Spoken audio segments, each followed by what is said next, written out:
that the Israeli regime has committed blatant crimes and acts of genocide in Gaza and continues its widespread aggression in Lebanon and other places. These crimes have now spread to Lebanon. The Zionist regime further displayed its belligerent and aggressive nature by attacking Iran on October 26.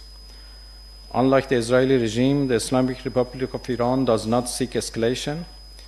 However, we reserve our inherent right to legitimate defense under Article 51 of the United Nations Charter, and we would certainly respond to the Israeli aggression in a proper time and in a proper manner, in a very measured and well-calculated manner.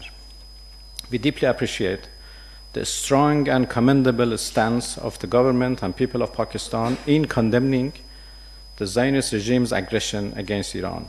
Pakistani authorities, particularly the Honorable Prime Minister of Pakistan, have taken a strong and clear position for which we are deeply appreciated. The government and people of Pakistan have also shown significant support for the people of Gaza and the Palestinian cause over the past year.